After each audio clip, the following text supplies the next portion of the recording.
Hoje nós vamos fazer alguns comentários sobre o livro tão falado da Netflix, do fundador da Netflix, A Regra é Não Ter Regras. Mas não vai ter nenhum spoiler não, fica tranquilo.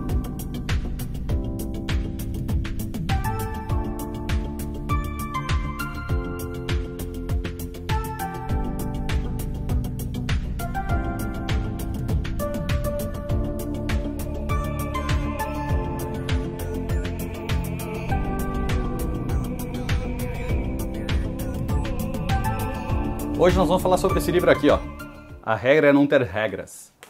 O fundador da Netflix, o Reed Hastings, ele eu não vou dizer que foi um livro sensacional porque ele escreveu, porque é da Netflix, etc. É uma obra fantástica, indico para todos lerem. Mas ele, como empresário, ele é uma pessoa fantástica, uma visão.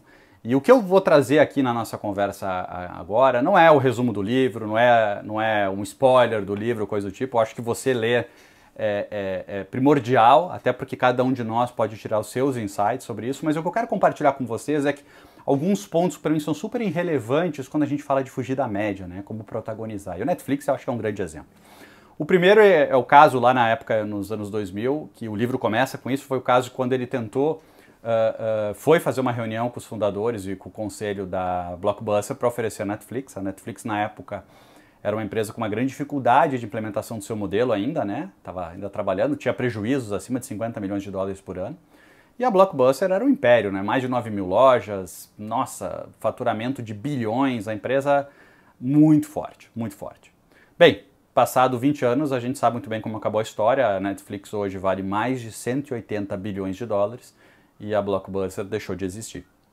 Então, na época, o que me impacta muito foi que como às vezes a oportunidade bate na nossa porta e a gente acaba sendo míope de não enxergar. Porque, na verdade, a grande mudança, e aí eu quero trazer um pouco da minha visão sobre isso, o grande fator de importância que a Netflix trazia era exatamente a questão de não cobrar multa, a questão de multa por atraso, multa por não rebobinar a fita, porque na época, se você está assistindo que nunca viu uma fita cassete, uma fita VHS antiga, etc., a fita tinha que ser rebobinada, tinha que voltar ela para entregar. Então, todo esse processo na época gerava uma receita superior a 12, 15% do total da Blockbuster. E alguém chegando com um modelo que é disrupção de tirar isso, porra, ninguém vai querer fazer isso, na visão tradicional. Né? E onde, na verdade, o que a Netflix fazia era uma aproximação muito maior do que a conveniência, do que a atenção das pessoas queriam como modelo de trabalho. Então o livro começa trazendo muito dessa história, vale muito a pena ler, e até tem uma pequena passagem que ele fala, enfim, a Blockbuster obviamente declinou, né, como você já sabe da história, a oferta, e ele lembra à noite, ele deitado na cama, ele só pensava nos mais de 60 mil funcionários da Blockbuster rindo dele. Aquilo impactou ele muito. Um segundo aspecto que para mim é relevante do livro, ele coloca, eu acho que você tem que prestar muita atenção nisso, e eu vou tentar fazer uma analogia para ficar claro, é a diferença da cultura empresarial. Quando a gente fala de cultura empresarial, toda empresa tem a sua cultura, né? Tem as suas premissas, tem os seus valores, tem a sua forma de trabalhar, enfim, posturas, costumes, tipo a minha empresa, o costume é todo mundo ir social, a outra é ir de bermudas, enfim, existem culturas empresariais. Como país, né? Se eu pegar o Brasil, nós como país temos uma cultura determinada, né? A gente entende como funciona o país. Mas se a gente vai para os Estados Unidos, por exemplo, a gente vê que a cultura é diferente. Concordam? Então é muito fácil, assim, quando a gente se afasta da cultura é que fica fácil a gente perceber a diferença, porque senão a gente acredita que a gente é o melhor lugar do mundo, que aqui não tem sotaque e assim por diante. Mas quando a gente viaja, por exemplo, vai para outro país, a gente vê que o pessoal para na faixa, pô, olha que maravilhoso. Pô, tem lugares que o acesso ao metrô não tem nem catraca, é livre pela confiança e pela uma amostragem pequena de fiscalização. Nossa, imagina isso no nosso país. Aí a gente vê uma diferença grande de cultura. Mas a gente, quando está na nossa empresa sozinho, a gente não enxerga essa diferença. E é um pouco dessa grande armadilha que as empresas que a gente tem hoje no mercado passam. Porque elas criam um modelo organizacional de regras, de processos, exatamente para controlar que a empresa continue na sua cultura empresarial.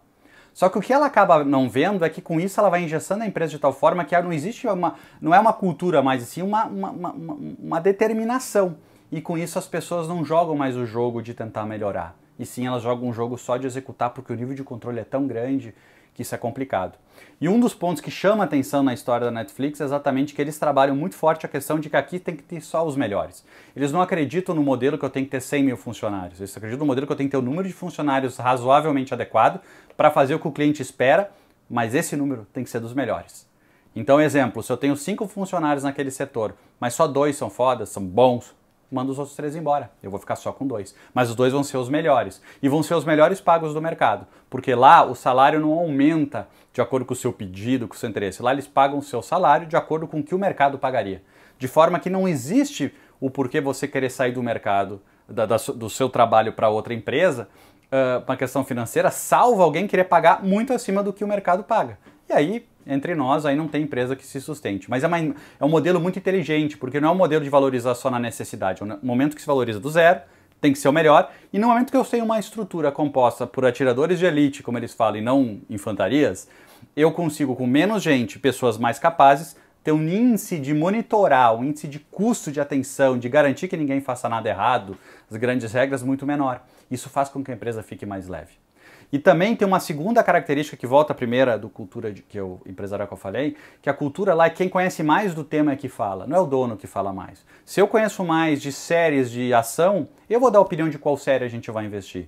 E o livro fala de vários exemplos disso, tá? Por isso eu quero que você leia o livro para você tomar sua própria conclusão. Mas isso mostra que, na verdade, todo mundo tem um grande valor na fala.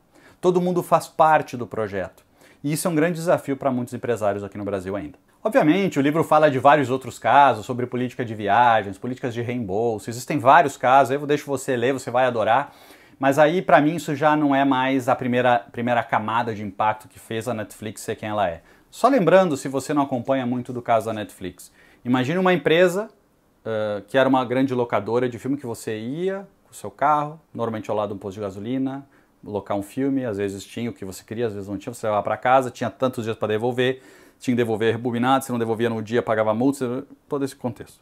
Aí veio uma empresa que disse, você aluga pela internet, eu te entrego pelo correio, retiro pelo correio, você pega o outro quando devolver, ou seja, desmistificou completamente essa questão. Fica quanto tempo tu quer com o filme, etc. Aí depois essa empresa começou a ter o streaming, a tecnologia chegou com mais força, o streaming, ou seja, o consumo de vídeo pela internet. Obviamente que isso deu uma diferença muito grande com o mercado que existia antes, fez a empresa crescer radicalmente, né? Mas aí a empresa não parou de novo, ela pensou, pô, como é que eu faço um conteúdo mais vinculado ao Carlos, etc. E paralelo a isso, os grandes geradores de conteúdo começaram a ver que a Netflix, por exemplo, ficava com um percentual muito relevante do valor do filme. Pô, eu não quero, então eu vou fazer o meu software, vou fazer o meu software. Então todas começaram a executar os mesmos erros do modelo passado, né? De criar o seu software, a sua forma, não que elas não pudessem, mas elas não estavam fazendo para entregar a melhor experiência, sim, elas estavam fazendo para tentar gerar o melhor lucro. E aí foi o grande erro, até então, dessas grandes empresas.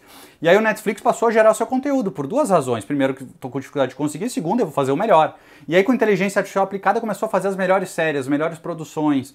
Com isso, ele passou a protagonizar a geração do conteúdo. Ele não era mais o streaming, ele passou a ser a grande geração de entretenimento. E esse cara hoje é um competidor de um McDonald's, por exemplo.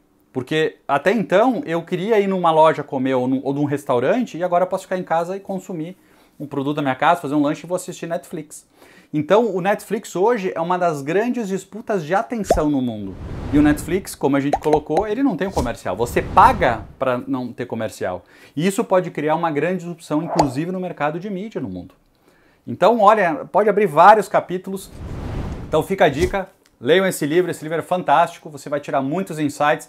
Mas acima de tudo entenda que a cultura, ela é como você. Né? O que nos trouxe até aqui não irá nos levar adiante. Então é importante que a gente sempre se adapte. Né? Eles mesmos colocam no livro o caso do Brasil, o livro acaba até com o caso do Brasil bem legal, você fala depois, mas colocando exatamente isso, que eles erraram muito, eles também tiveram que aprender que cada lugar tem uma cultura diferente e por que não se adaptar às culturas de cada país, de cada forma, porque exatamente é isso que faz cada um de nós sermos únicos. Por isso que o mercado fala tanto do marketing one-on-one. Né? Então, a Netflix para mim é um caso super emblemático, principalmente pela cultura, mas não uma cultura no sentido da forma do reembolso, etc., que também é relevante, que dá solidez financeira, etc., mas a cultura de entender que eu quero entregar o melhor serviço, eu quero fazer uma disrupção do meu próprio serviço para os meus clientes. Esse é o desafio que eles fazem todo dia e é isso que você deveria fazer no seu negócio, não importa o que faça. Se você tiver melhor percebido, for melhor percebido para o seu cliente, entregando o que é melhor, você pode cobrar o que for, porque vai ser justo. Porque a gente não está discutindo preço, a gente está discutindo valor. E valor, cada um dá o seu. Fiquem bem.